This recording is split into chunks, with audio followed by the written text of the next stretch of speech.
Assalamualaikum warahmatullahi wabarakatuh. Perkenalkan, nama saya Tariza Aulia. Saya akan mempresentasikan hasil dari penelitian saya yang berjudul Pengaruh Rasio Keuangan dan Kebijakan Dividen terhadap Return Saham Indeks LQ45 periode 2019 sampai dengan 2023. Latar belakang. Return saham adalah pendapatan yang diperoleh dari investasi sejumlah dana yang diinvestasikan dalam bentuk saham selama periode yang ditentukan. Untuk dapat memprediksi return saham, banyak faktor yang dapat dijadikan indikator. Dalam penelitian ini, indikator yang diambil untuk memprediksi return saham adalah rasio keuangan dan kebijakan dividen.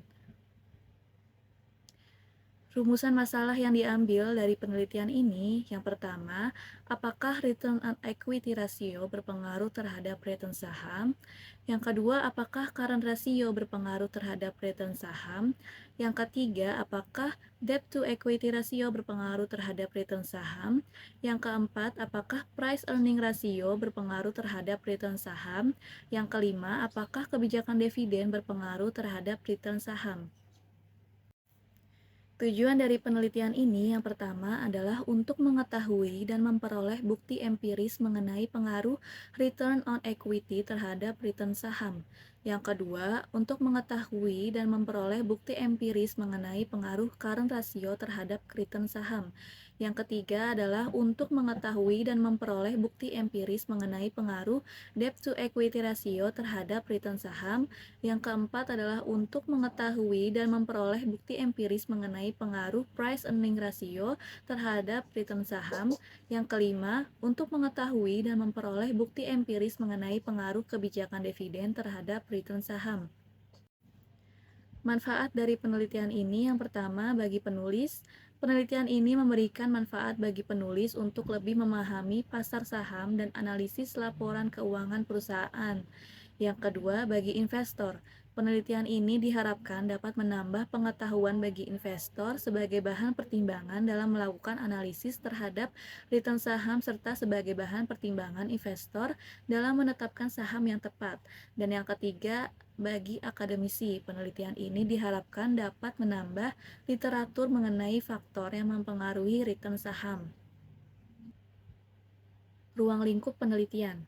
Objek penelitian tentang pengaruh rasio keuangan dan kebijakan dividen terhadap return saham adalah perusahaan indeks LQ45 di Bursa Efek Indonesia tahun 2019 sampai 2023.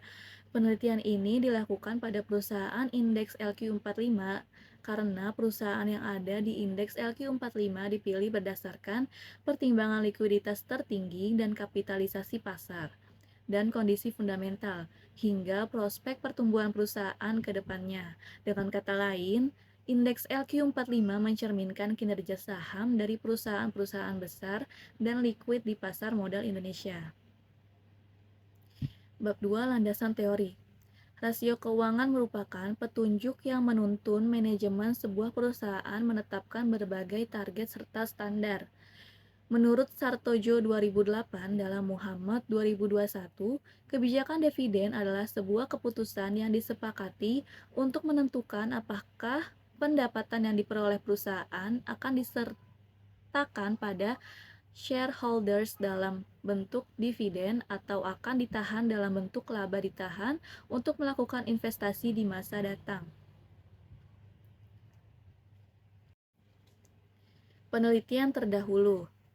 Penelitian ini mengambil penelitian dari Putri Hajati dan Wahono 2020 yang bertujuan untuk menganalisis pengaruh return on asset, net profit margin, dan earning per share pada harga saham di perusahaan manufaktur yang terdaftar di Bursa Efek Indonesia pada periode 2014 sampai 2018. Variabel independen yang digunakan dalam penelitian ini adalah return on asset, net profit margin, dan earning per share. Sedangkan variabel dependennya adalah harga saham. Hasil penelitian ini menggunakan uji T menyimpulkan bahwa secara parsial variabel ROA dan EPS memiliki pengaruh positif signifikan terhadap harga saham, sedangkan variabel net profit margin memiliki pengaruh negatif terhadap harga saham. Selanjutnya, penelitian terdahulu yang diambil yaitu dari penelitian Yunita, Dewa, dan Putu 2020 yang bertujuan untuk menguji kembali pengaruh rasio keuangan dan kebijakan dividen terhadap return saham. Metode pengambilan sampel dalam penelitian ini adalah metode purposive dan teknik penelitian dengan menggunakan teknik analisis regresi linear berganda. Sampel yang digunakan dalam penelitian ini adalah 7 perusahaan yang terdaftar di indeks LQ45 Bursa Efek Indonesia dari periode waktu 2014 sampai dengan 2018. Hasil penelitian ini menunjukkan bahwa tidak terdapat pengaruh antara rasio keuangan dan kebijakan dividen terhadap return saham.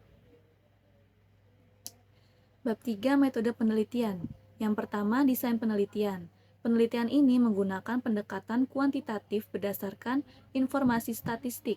Pendekatan penelitian ini menjawab permasalahan penelitian yang memerlukan pengukuran yang cermat terhadap variabel-variabel yang diteliti agar dapat menarik kesimpulan yang dapat digeneralisasikan terlepas dari konteks waktu, tempat, dan situasi. Yang kedua, populasi dan sampel. Sampel dalam penelitian ini adalah seluruh perusahaan yang pernah terdaftar sebagai indeks liquid 45 atau LQ45 selama periode pengamatan yaitu tahun 2019 sampai 2023. Teknik pengambilan sampel dalam penelitian ini adalah purposive sampling. Definisi operasional variabel. Definisi operasional dalam penelitian yang dilakukan meliputi variabel dependen Y, variabel independen X. Dalam penelitian ini, variabel independennya yaitu rasio keuangan X1, kebijakan dividen X2. Rasio keuangan dalam penelitian ini dihitung melalui return on equity, current ratio, debt to equity ratio, price earning ratio, dan kebijakan dividen. Variabel dependennya adalah return saham, Y.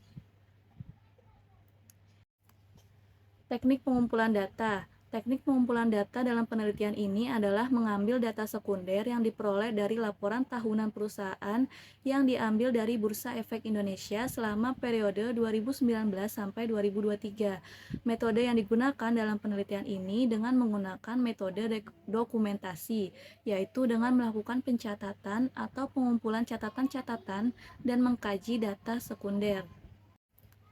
Teknik analisis data.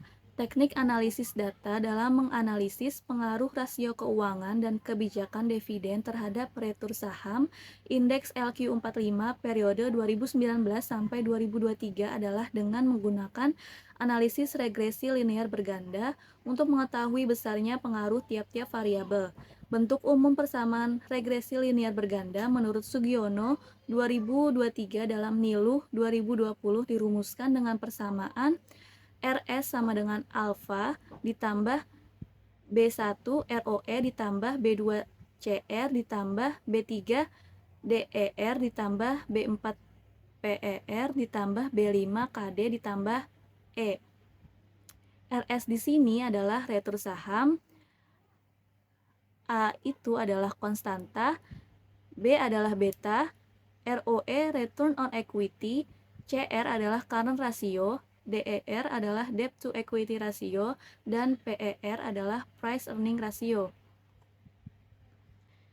Berdasarkan hasil uji statistik dengan data pengamatan keseluruhan sebanyak 10 sampel, dapat dijelaskan yaitu yang pertama, return on equity menunjukkan nilai minimum sebesar 0,05 dengan nilai maksimum sebesar 0,26 dengan nilai rata-rata sebesar 0,15 dan standar deviasi sebesar 0,067.